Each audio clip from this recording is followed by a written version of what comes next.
Welcome to Talk is Sheep, the official podcast of the Wild Sheep Society of British Columbia. Brought to you by our title sponsor, Mountain Tough Fitness Lab.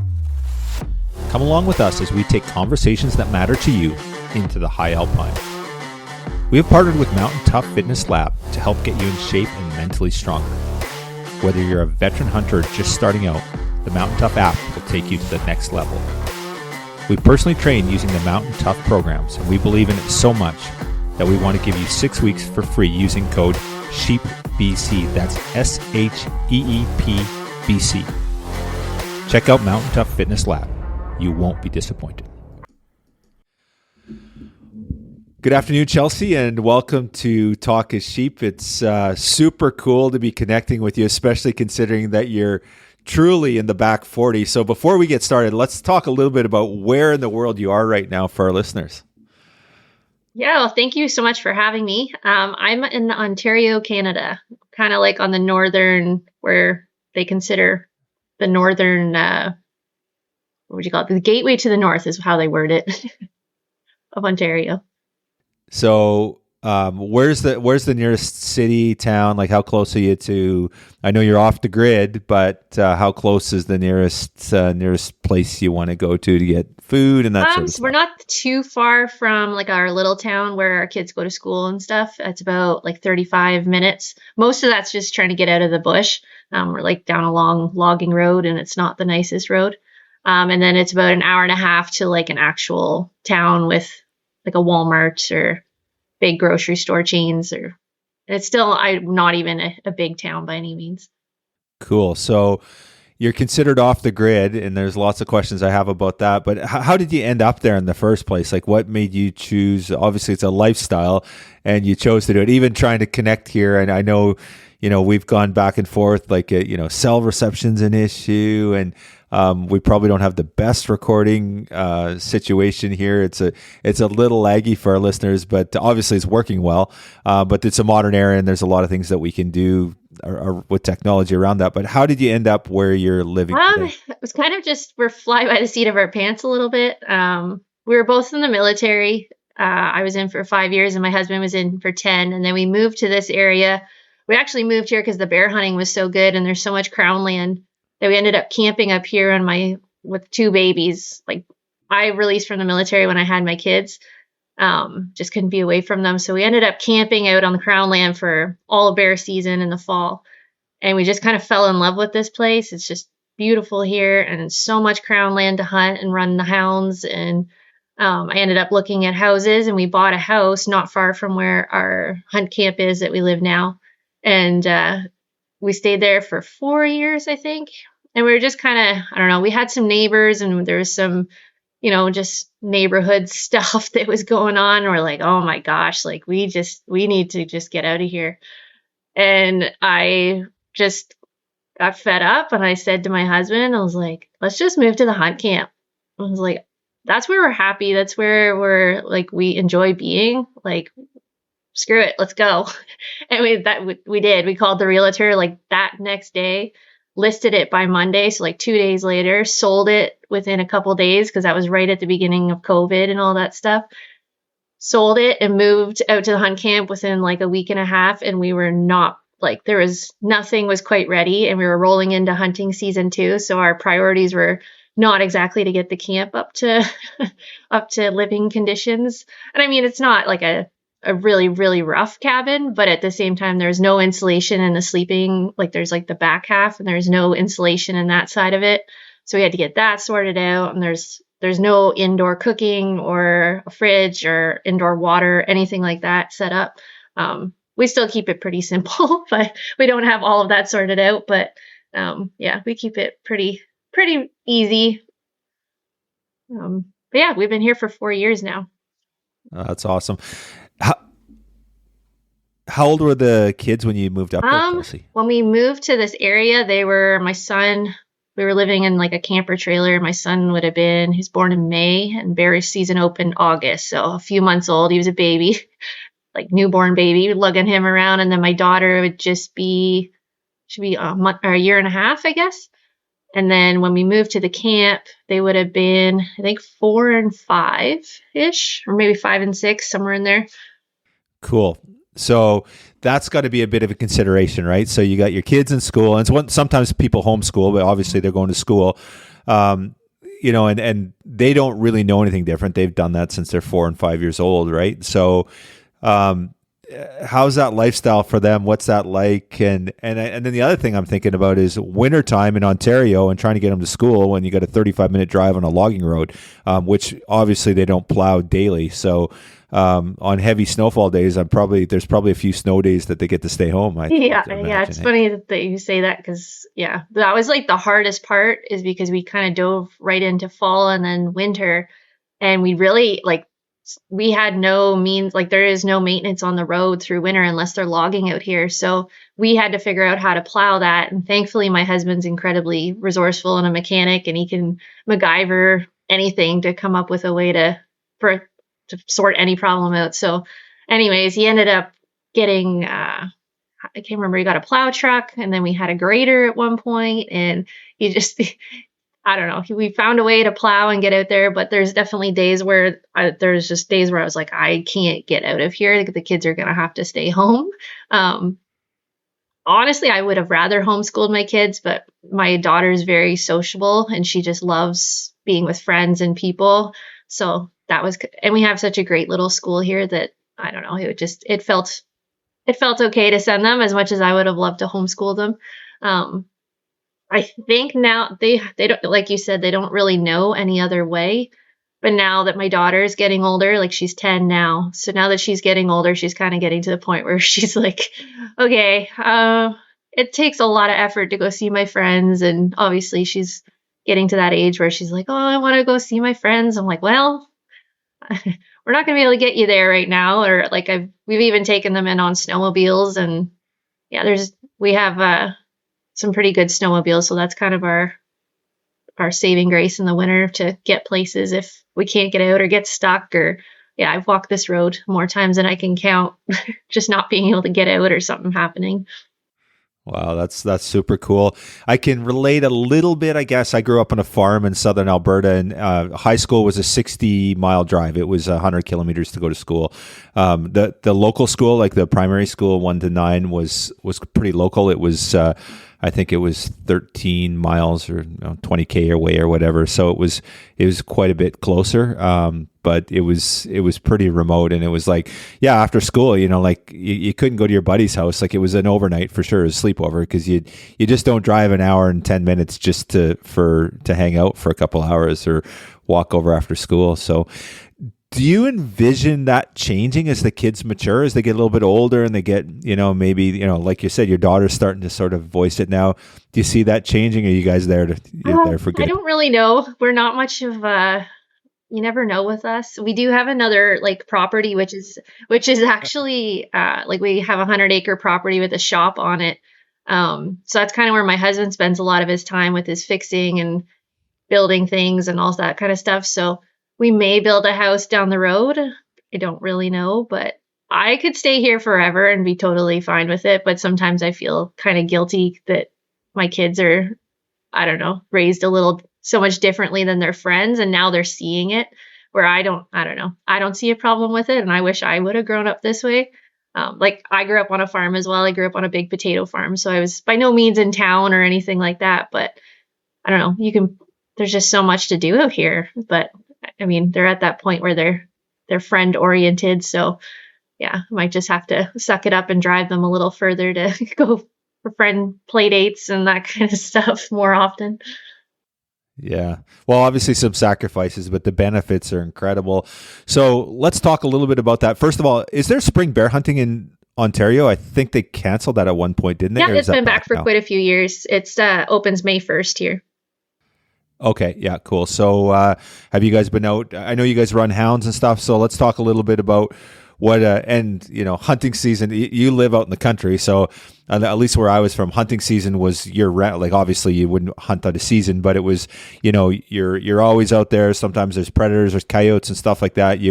I just used to drive around in the old days with a rifle in the truck. It was just there. It just kind of lived there, if truth be told, right? So what does hunting season look like for you guys? You guys been out chasing bears, and what does your fall look like? I just like to get a bit of an idea on what that looks like, Chelsea. Yeah, definitely our main focus is the hounds, bear hunting here. So May 1st to June 15th, we have our bear season. This season we're not out every day, but we're still out a lot. Kind of just juggling between keeping painting and doing all my commissions and artwork. And then when I'm not doing that, we're either hunting, try to sneak out for most of the day while the kids are at school, or run the dogs. And then, yeah, summer, we kind of have a bit of a lull. We'll do some fishing. And then bear season opens again September 1st. And I do some deer hunting. My husband likes predator hunting and hounds mostly. Um, and then we do a big group moose hunt up north every year as long as we get a tag. And then it goes into coyotes and wolves. And like you said, it's a year round thing. There's no off time really. And then when we're not doing that, we're training the hounds or working with them and doing other stuff, or I don't know. We're always doing something outdoors. It just doesn't seem to, we always seem to find something. Awesome. So let's talk a little bit about the hounds. Like, obviously you use them for bears. What do you use them for anything else? Like what kind of stuff? Do you guys have any cats out there that you can chase, or just like to get a bit of an idea what you guys use them for? And yeah, we mostly bear. That's there's an abundance of bear here. We don't have mountain lions here. There's lynx here. We don't have a season for them. My husband traps as well, but he doesn't usually get a quota for them. And then like my husband's taken them out west to Montana and hunted with some buddies for mountain lions. So they've kind of seen it all, but we don't have that capability here, unfortunately. And then coyotes and stuff through the winter. Yeah, for sure. Okay, so you guys will run the coyotes with the dogs, and that works. And I'm not really familiar with that. So how does that work? So talk a little bit about what. Yeah, we usually go down to like farm country. So it's kind of like big concessions, like 100-acre parcels or a couple 100-acre parcels, and everything's kind of gridded. So we'll kind of have like a small group. And then often my husband and I will be on snowmobiles to kind of just stay near the dogs, or just kind of, if they make a loss, we'll kind of get in there. If we have puppies, we're training to figure out, because the nice thing about winter is you have tracks, so you can help them kind of figure out where that track is going if they're not picking up the scent. So often what we'll do is we'll drive the county roads, and you'll find a fresh track, the coyote track, and then you'll drop a couple of your lead dogs or whoever you're dropping out there, and then they'll take off, and then you kind of string them out behind each other. And then that's how we do it. A lot of the guys down there, they'll just send their dogs into like a 100-acre chunk of bush, and they'll push the coyotes out, and then they'll shoot them in the fields. For us, we like the hound work. Like we like seeing them trail that track that we put them on. So we just kind of watch, and then you kind of predict where it's going to come out. And a lot of the time they'll catch up to them and kind of bay them, like just the coyote will stand its ground eventually, and then the dogs will bark, and you kind of got to get in there and take care of it. But yeah, the farmers really appreciate it, because down there they're like rats. It's gross sometimes how many come out of like a small chunk of bush. This episode is sponsored by our conservation partner, Frontiersman Gear. Thank you, Sitka Gear and Frontiersman Gear, for investing in healthy wildlife and sustainable ecosystems. Couple of rats, right? Yeah. Awesome. So with the dogs, you didn't grow up with the dogs, did you, Chelsea? That's kind of new for you. Like, it kind of seems like this is a new experience for you. You seem to be loving it a lot. Yeah, I didn't grow up with hounds. Kind of the opposite. Like I grew up in a hunting family, deer hunters, that kind of stuff. So I didn't really understand hounds. There was a couple houndsmen in the area, but I didn't know or really understand what they were doing. And then my husband did grow up. His Opa ran, and his dad ran beagles on rabbits. So he had that growing up. And then we couldn't really have dogs when we were in the Army. It was just we were gone too often. But as soon as we got out, we pretty much got hounds right away. We kind of got into bear hounds through a friend at the time. And yeah, I guess it's been like 10 years now, but it kind of goes hand in hand with my artwork. And yeah, it's kind of what we enjoy the most, I think. Well, it's interesting too. I think for a lot of hunters, maybe hounds is a little bit misunderstood. I feel like it's one of those. It's almost like, and it's not a fair comparison with archery, but it's kind of like this niche that not a lot of people understand, and until you actually do it, you really probably don't appreciate, like, I guess, the reward, satisfaction, and conservation benefits of it and all that sort of stuff. And I think, like, hounds and houndsmen and houndswomen, they get a bit of a bad rap sometimes, certainly outside our community, but even within the community, I think sometimes too, right? So have you found a change in your perception since you've become one of those, quote, hounds people, or is it like you've always understood it to the in the same capacity you currently do? I think it's kind of one of those things that, like, as soon as you see it firsthand and you kind of see the work that goes into it and you get to experience it, it's easy to watch something from and like see something on social media and not understand it, or even just somebody in the area hunting, and you think that, well, you drop the dogs and you catch the game and it's easy, it's no big deal. But when you actually get to go and see how it all plays out, even just as a spectator, you're seeing all of it. And then that's not even getting into the time it takes to train them, to feed them, to, like, vet bills, all those things. So I think it just helps, I don't know, just showing that part of it and showing that there's a lot more to it. Like, we get it, people constantly thinking like, oh, well, it's got to be easy. The dogs are doing all the work. And we always just invite them out, like, say, hey, well, come out with us. We're going to go out in a couple days. And almost every time it changes their perspective completely, because they had no idea. Sometimes, yeah, it could be an easier day if the bear just decides to tree not far off a trail, or it could tree miles into the middle of nowhere and you have no choice but to get there. Like, it doesn't matter what you had planned for that day, you're getting your dogs back.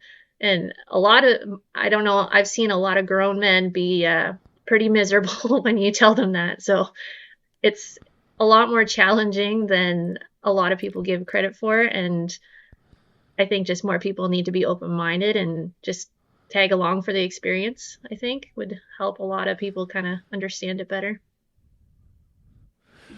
Well, and somebody tags along for the day, and sort of that's like 1/100th of what you do, because it's every day. And, like, I think for hounds people, it's a lifestyle, right? Like, it's not like you throw the dogs in the kennel when you go to Disneyland for 2 weeks or whatever, right? Like, it's somebody has to be there looking after those animals, and it's just it's really a lifestyle choice. It's not a hobby, it's not an interest, it's a lifestyle, isn't it? Oh, absolutely. Yeah, like, everything revolves around our hounds. That's originally why we bought this hunt camp, was because it was exactly where we wanted to be hunting with the dogs. And at that time, the kids were little, so we're like, oh, this would be great. I can, like, go run home. I can put them down for a nap, and then I can still track the dogs from the camp and then jump back in the truck and meet back up with Matt and then carry on. And it was just, all of a sudden, it was like we do everything for the dogs, and it's definitely a lifestyle. And how do the kids find them? They really enjoy it. Like, obviously kids love pets anyway, but obviously these dogs are working dogs and stuff. So, what is it? How does that fit into kids' lifestyle? Oh, our dogs are, like, it's funny because when I first kind of got into hounds, there was this perception that, like, you're going to ruin a dog if you bring it in the house and treat it as a pet, and it's got to be a working dog. It's got to stay out in the kennel or whatever. Yeah, that didn't work so well with our family. All the dogs have been in the house. We don't keep them in the house all the time because it depends too how much we're hunting. If we're hunting every day, they get to sleep on the couch. But if we haven't been out in a few days and they're stir crazy, I don't want all those hounds in my house because they'll just get into everything because they're just energetic. But yeah, no, my daughter loves dogs. She's loved dogs since day one. During COVID there, when she was off school, I guess she would have been like 6, I think. And we hunted every single day with, like, as a family, in some capacity. Sometimes I'd only go out for the morning with my son because he still wasn't, like, fully into it. And my daughter was out there every single day bear season, and we treed like 174 bear that year between spring and fall. We went at it hard, and my daughter, like, you could not leave her behind. And I was trying to, like, say to her, like, okay, you need some sleep, child. You need to take a rest. It's like, nope. And she would not miss it. They both still enjoy it, but I think they don't really like, it's just part of their lives. So they don't really see the excitement of it anymore, but they like working with the dogs, and my son really enjoys the aspect of like cleaning up the hides and like preparing the meat and that kind of stuff. I don't know, he finds that part fascinating.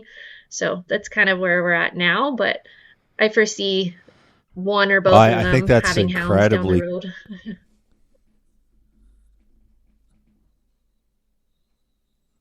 Sorry, go ahead, Chelsea. No, that's okay. I think it cut off. Um, yeah, I think that eventually they'll probably both have hounds down the road in some capacity. I don't know if they would know how to do life without them, to be honest, because they've always been such a big part.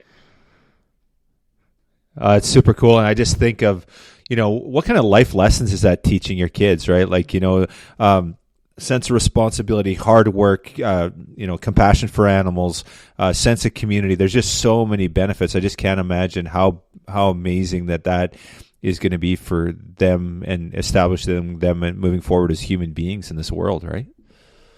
Yeah, I sure hope so.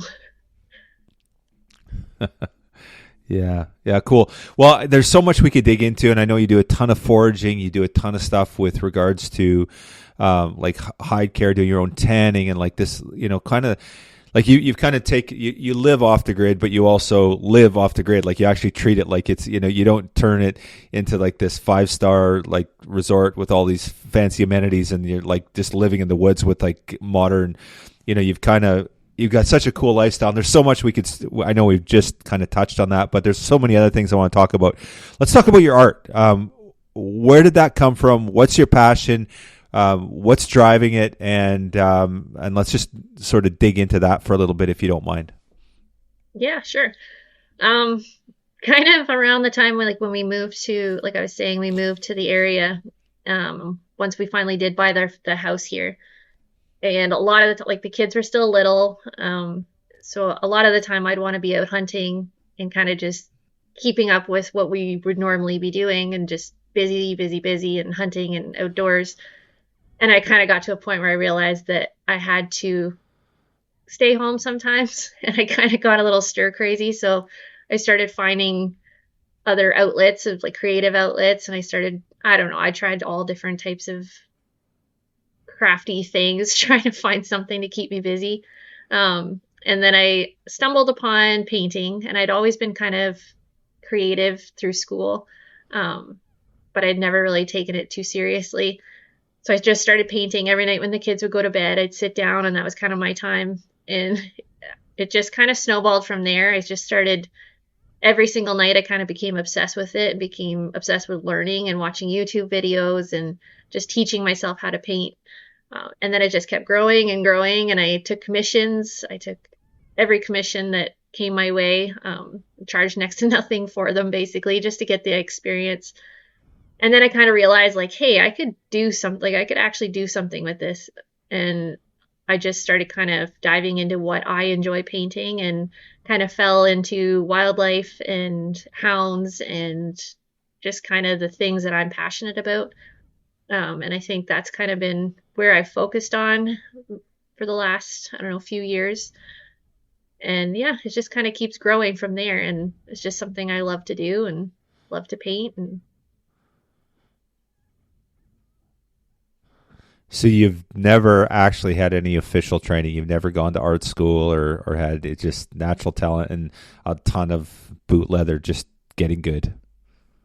yeah, I think most of it just came down to practicing, just kind of watching YouTube videos or watching other people paint and kind of trying to replicate it. And then now I've kind of got to a point where I'm putting my own spin and my own techniques on things. And I just like that no matter how far you get or how much you've learned, there's just so much more to learn. And I think that's kind of the same with the outdoors too, and why I enjoy all the things of living out here, because I just really enjoy learning.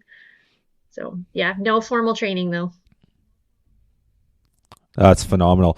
How about I know you've done a ton of your dogs, obviously wildlife. Your bears are phenomenal. How about I've seen some elk. How about wild sheep? You got any big horns or thin horns that you've done?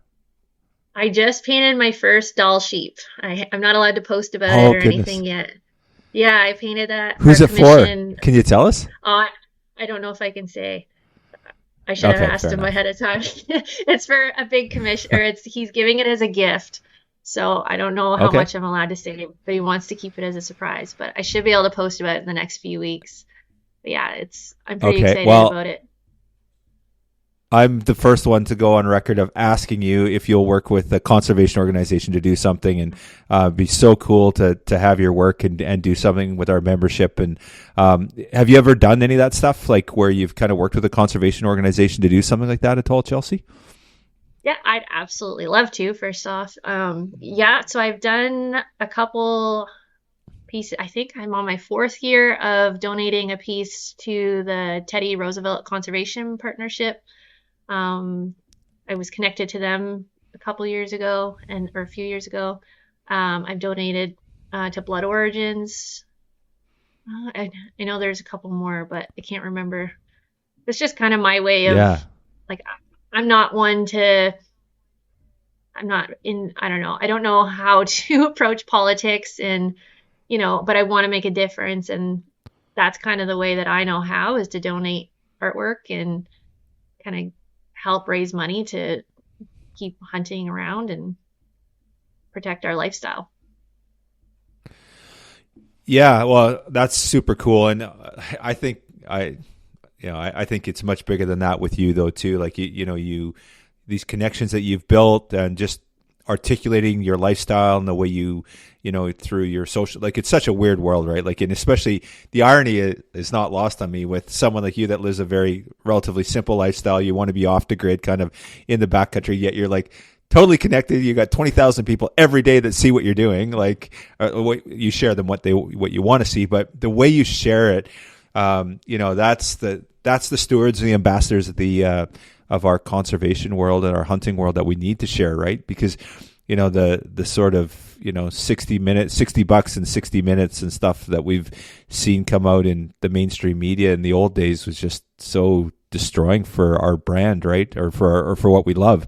And how you articulate what you do and what you like share your lifestyle is just, it's so impactful. And yeah, of course your artwork's a big part of that, but I think it's actually you as an individual and the messaging that you put out there that's even much more impactful.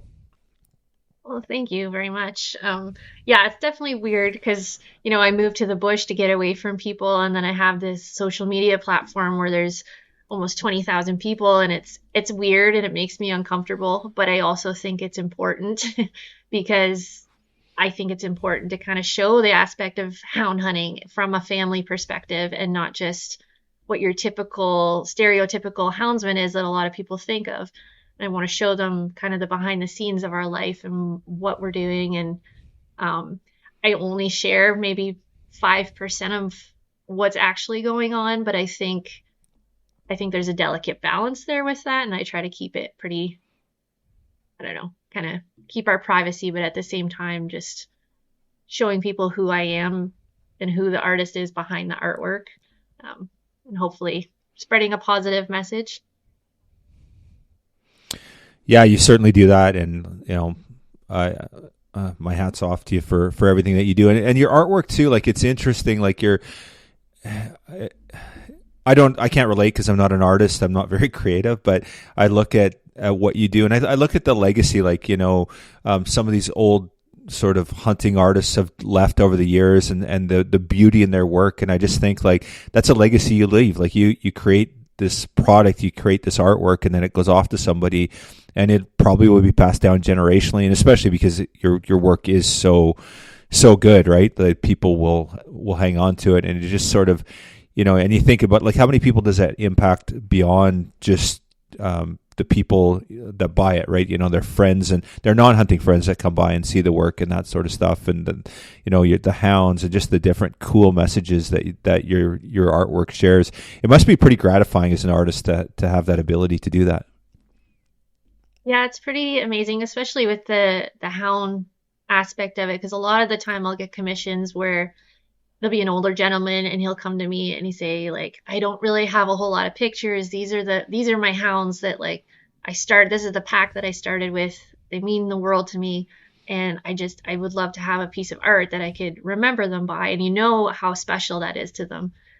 And outside of, I don't, and like, I'm not trying to toot my own horn, but at the same time, I don't know many artists that would be able to do that unless they were a hound hunter, because just their movements and how they're working an animal or how they treat or just the certain little things like that. You kind of have to have good reference photos.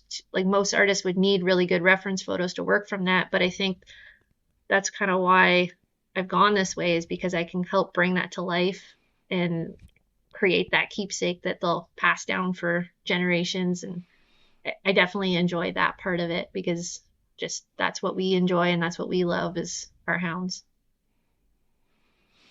Well, I think there has to be messaging in there, like, the human spirit, like just human beings are so incredibly complicated. There's so much we don't understand. There's so much of our brain we don't use in the conscience. So much is subconscious. And I think that there's stuff in your artwork that you're articulating that no one ever could, because they didn't have those experiences. They weren't there. They weren't at that tree. They weren't chasing those hounds. They weren't seeing that animal. And you've experienced that. And I guess if that was the case, like if it was just a matter of replicating, people would just photocopy a picture, right? Like it's like there's your picture, right? And you've created that, and there's so much that's gone into it, like your emotion and the heart and the experience, and there's so much wrapped in there. And people, I think you're right. I think somebody that doesn't experience it could never articulate or share that. It's super, super cool. Yeah, thank you. And I mean, it works both ways. Like if someone were to ask me to paint something that I'm not very familiar with, like I've never waterfowl hunted, so I'm not going to know all the details or how to get that correct. So I think it just kind of works both ways. And I think too, just adding to my experiences in life is fun, because it just gives me more things to paint and more things to be passionate about. And yeah, I'm just excited to be doing what I'm doing, basically. Yeah, it's interesting though. You just made that statement about waterfowl hunting, and I looked at some of your work, and there's that one with I think it's a lab that's got a bird in his mouth, and it's like super cool. Like, and it's like, it's funny you said that. Well, I've never waterfowl hunted, and then there's that photo, and it's really it's an amazing photo. It's one that stood out for me. So yeah, you've done a great job of recreating that. Oh, thank you. Yeah, I can paint dogs. I like dogs and I know dogs, but if you were to add like the scene of the actual hunt in there, I might be a little lost, but yeah. Well, thank you very much though. Yeah, very cool. And again, we could just talk, there's really 3 podcasts all zoomed into one here. So we're definitely having you back on. And I know you're on limited time frame too, because you got to go into town and grab the kids and after school. Yeah. But one thing I really want to talk to you about is the society ourselves. We have a women shaping conservation program and trying to encourage more women to get involved. And I know that you have had some retreats you've done in the past, and that you have one coming up here. So let's just talk about what you're doing with the retreat and sort of what's involved and how you got interested. And there's a whole bunch of questions I have for you there. So let's start with that for now. Yeah, absolutely. So it kind of started last year when I ended up winning a giveaway to go on Tana Grenda's retreat up in Alaska. I had 2 weeks notice. I just kind of had to say yes and go all in and just have to get to Alaska. And I kind of grew up with not like, I didn't have a lot of mentors growing up. I didn't have a lot of like girlfriends in my life. I've just always hung out with the guys. So I was really nervous to just kind of, for one, travel all the way out there by myself and meet a bunch of women that I've never met before, because that's not my typical setting of what I would be comfortable with. But at the end of it, I kind of walked away with just this feeling of like, wow, there's people out there that are just like me, that love to be out in the outdoors. They love to hunt. They love to fish. They love to like shoot guns and all these things. And it was so overpowering to to just have that time to disconnect away from like all responsibilities. And I came home and I called Tana and I was like, I can't believe, I had no idea how much this was going to impact me just finding people that were so much like me and just seeing that I am completely comfortable in the middle of nowhere, in the middle of Alaska. Like I was confident, and I don't know. It was just, I was so at peace there. I just felt so comfortable. And I said, I just need to be a part of this. I need to help more women feel this way. And she was like, yeah, let's do it. So I started planning this retreat up in here in Canada, kind of with the same goal in mind, to just build their confidence, kind of give them the skills that they need, and teach them all in like a really relaxed setting. Because I know for myself growing up, like I hated being that woman that would ask a question, or girl, be asking those questions at the men's hunt camp, because I was just overwhelmed and I didn't want to look stupid. So having that chance to just teach them all these things, like we're going to be teaching wilderness first aid, rifles, we're going to do some fishing, and then and archery, sorry. And then we're going to go on like this canoe adventure.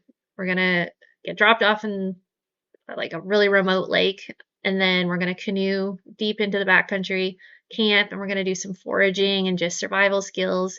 And it's going to be kind of like a mixture of teaching, but at the same time just giving them some time to just disconnect from the world, relax, make friends, and just kind of connect with the people around them.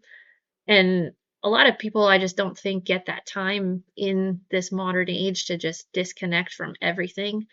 Even me, I'm living out in the middle of nowhere and I still have to be connected. I still have to be back at 4 to go get my kids, or all these things, where if women can just take that week, or anybody in general can just take that week and really just dive into learning and becoming more confident in the outdoors, and just learning that they can go out and they can go for a hike on their own and they'll be perfectly fine and just be completely capable, then I think it's just, I don't know, it's just so empowering for them. And I think for me, it changed my life. Like I already knew a lot of these things, but I lacked that connection with a group of women. And now I have hunts lined up with girlfriends across in the States, and I'm going to Idaho in a couple weeks, and like it literally changed my life. So I just want to give that to more women, I guess. So the retreat you have planned, is it kind of a mixture of like anywhere from someone that's like the first time hunter to somebody that's really experienced? It's kind of caters to all those different levels of experience? Yeah, absolutely. A lot of the girls that are coming, or women that are coming, are more beginners. Some of them aren't hunters at all. I think we kind of have like a split group. Some are just more into, they want to learn how to be sufficient. Maybe their husbands are hunters, but they want to just know how to, go for hikes with their kids, or go foraging, or just feel more confident. But I think it would be great for anybody. Like I have one of my best friends coming, and she's incredibly skilled in the outdoors, but she's never been canoeing. So that's like a whole other challenge for her. So I think no matter what your skill set is, you'll find like they'll find a lot of benefit in just all of it. So it's interesting. You went and did Alaska, and it was life. You used the words life changing. You're by all rights a very experienced hunter, more experienced than most men or women. So when you take a scenario like that, for you, I guess it was the network building, like the camaraderie, just like I guess just a unique environment where. Talk me through a little bit about what was driving that aspect of it, and obviously the guests that come on this retreat, they're going to experience the same thing with you, because it's going to be an all women event, and I guess there's like, what do you find is makes it that special? Why is it that with just women, it's that much more? And because as guys, like we're used to that, right? Like you go out in the wilderness, it's going to be 12 guys. Like that's all we ever do, right? It'd be almost a little bit, it's different to have it's a bit different in the modern era. There's a lot more women out there, which is amazing. That's great to see. But talk a little bit about how important that is to have that sort of just that exclusivity with the women in that, in those outdoors experiences. Yeah, I think just like for me growing, I grew up in the 90s. I grew up without social media. Like we had some magazines on the coffee table. There'd be a couple women in there, but like you kind of grew up with this aspect that like girls' vacations or girls' trips were all these, go get your nails done and spa days. And then growing up, I felt like I was different because I didn't want to do those things. I wanted to go to the hunt camp with my dad and stuff. I wanted to go I literally would just go out and camp in the back fields just for fun. Like none of my friends wanted to do these things with me. I'd take off a week of school to go hunting, like deer hunting. And I had no girlfriends that ever had any interest in any of that. And it was just kind of always like that. And I was kind of always felt like, why am I so different? Like, whatever, I'll just hang out with the guys. It's just easier. And that's what I've always done. I've always hung out with the guys, and that's been totally fine. But at the same time, there's still those groups, especially in Ontario. It's a very traditional thing that a lot of the hunt camps are all men, and they have a very strict no women allowed policy. So it's always been kind of this sore spot, I think, because we had to make our own moose hunting group because we had to so that I would be able to go. And we have a lot of good friends that have no problem with me going. But I just think that once you go, it's just a weird feeling because you go up there and you realize that all these women are all just like you. And you're kind of like, your eyes are open. You're like, oh, there's people out there all over the place that are just like me. Like, I'm not unique. I'm not special. Like, there's tons of us. And it's just like, wow, you can actually just sit down and have a conversation. Like, it's just a weird, weird feeling because I'm 33 years old and I've never experienced that in my life. I've never walked into a group of girls and felt like I knew what to say. It's just always been kind of an awkward conversation. And then literally from the moment I met them, I was like, I can't even remember what I awkwardly blurted out. And we all just got along amazing. And even by the end of the week, we were all like, I still talk to them daily. So for somebody that's never had a close group of girls, and I'm not like, I love my group of guy friends too, but it is different. It's very different being able to just, hey, I'm going to go, like, I went out to Montana in the fall just to go visit a bunch of girls where I don't know, I wouldn't feel comfortable doing that. Like, to just go meet a group of guys I don't know, it's just different. So I think that aspect for me was definitely life-changing, like I said. That's super cool. And it's interesting, Chelsea, you brought something up that I'd never really clicked for me before. I understand what, the concept behind it, but a few times some of our members, have reached out to us and said, well, why do you have to have like women only stuff? Like, why can't, I'm like, and then you just said it and it just hit me right now. It's like, well, what about Moose Camp where it's guys only? Like, and it's literally been like that for 50 years, 100 years. Like, so, it's, that's my counter. So thank you for that. That's my new counter argument. It's like, well, and I know it's not like that ever. I get it. But I also, I've heard so many women say that, you walk into a fish and game club and there's 70 men, most of them over 50, and there's not a single woman. And like, how comfortable do you feel? You don't feel comfortable. You just don't. Like, how could you? Like, you're an outsider. You feel like an outsider, even though you're a hunter, maybe more experienced than most of them, but you still don't feel, it's not a very comfortable environment. So yeah, I get the argument for sure. And I appreciate that because you really opened my eyes with that. Like, yeah, how many years have women not just been allowed to go in a hunting party because, or women that grew up in an all men family, right? Like, took the 3 boys hunting and you stayed at home with mom and like, you just wanted to go hunting with the guys. Right. And I've heard that so many times from guests and other females. Right. So yeah, very cool perspective. Yeah. I think too, like there's a lot of the generation, like my generation and before me that was the case, is that their brothers got to go. And it was just never really said that the girls could go. And so now they're kind of getting to the point in their lives, whether they're in their 30s or 40s, and they've never been really exposed to the outdoors. Even if they don't want to hunt, they've just never had that chance to kind of learn. And I think now they're kind of at that point. They're like, well, there's this kind of this movement for being more self-sufficient and gardening and canning and just hunting. and all of these things. And I think now there's a big movement of women too that are wanting to be more sufficient, self-sufficient. And I want to have this safe, fun, like environment where they can learn and ask questions, but also make those connections to have these friends to go forward with on adventures, and just the sky's the limit for them afterwards. Yeah, very cool. Okay, so if somebody wants to be part of this, I guess you've kind of give us an overview. Is there anything you just want to articulate about what the retreat looks like, and then how people can get involved if they want to sign up? I know you still have some vacancies for your August event, so let's just talk a little bit about the nuts and bolts of that. Yeah, absolutely. So all the itinerary, everything, all the details are on whiskeycreekretreats.com. But it's all inclusive, 7 days. You just have to get to Toronto Airport. It was kind of the best option for international flights. All of the women are coming in from the States so far. We only have one woman from Canada.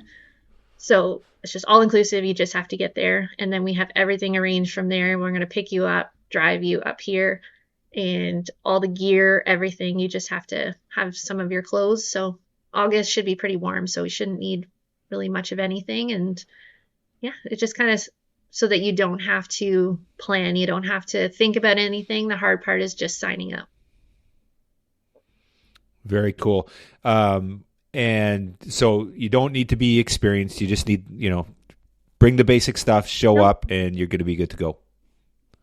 Yep. No matter what your experience level is, I will help you. We have some incredible instructors coming and they're women to help teach you and guide you. And like, there is no dumb questions. Like, everybody's coming from different walks of life from all over the States. So everybody will have different experience levels, and we're prepared to show you everything. Very cool. And I think it's August 11th to the 18th or something. That's a week of August 11th. Is that correct?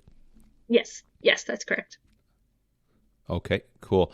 Well, that's awesome. It's interesting. You'd mentioned talking about women and getting involved. I was living in Victoria before, and my massage therapist she was super interested in getting involved in the outdoors, and she wanted to get her gun license. So same thing. She went and did her PAL, showed up. She was the only woman in the class, and in Victoria, there just was no one to talk to. There was no one. She didn't have that connection. She didn't have. So I kind of directed her to the local fishing game club because she could build connections there, but there's not a lot of opportunity for women unless you start finding these opportunities like you're offering for people to get involved. Yeah, I think it's pretty amazing watching. I think there's more of these kind of events popping up, and I really don't think there can be too many, because there's just so many women that want to do it. They want to try and they want to learn, but it's overwhelming. It's just like any new thing, especially with hunting. It's there's so much to learn. You're never done learning. Even as an experienced hunter, you can learn till the day you die. And no matter where you go, you can learn something new. So I think just having these events and that sort of thing that they can find is just exciting. And I wish that I would have had these kind of things when I started. Yeah.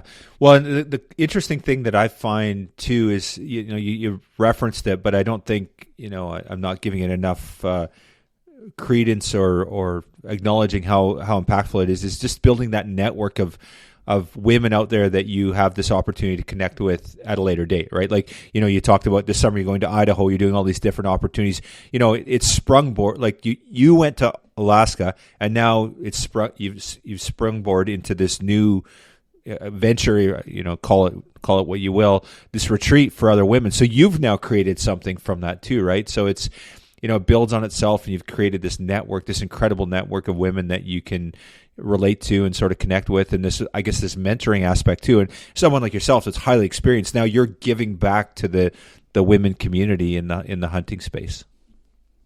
Yeah, exactly. And it's been kind of a strange thing, because it just all of a sudden I went from just hunting with the guys like a few times a year, or buddies would come up, and then now I'm being invited on hunts in different in the States, and these were kind of always dreams of mine, but it's always intimidating. Even if I were to book a hunt by myself, I would still feel nervous going to a guided hunt with like a bunch of guys guiding me, not for any specific reason. It's just I'd be a little bit uncomfortable.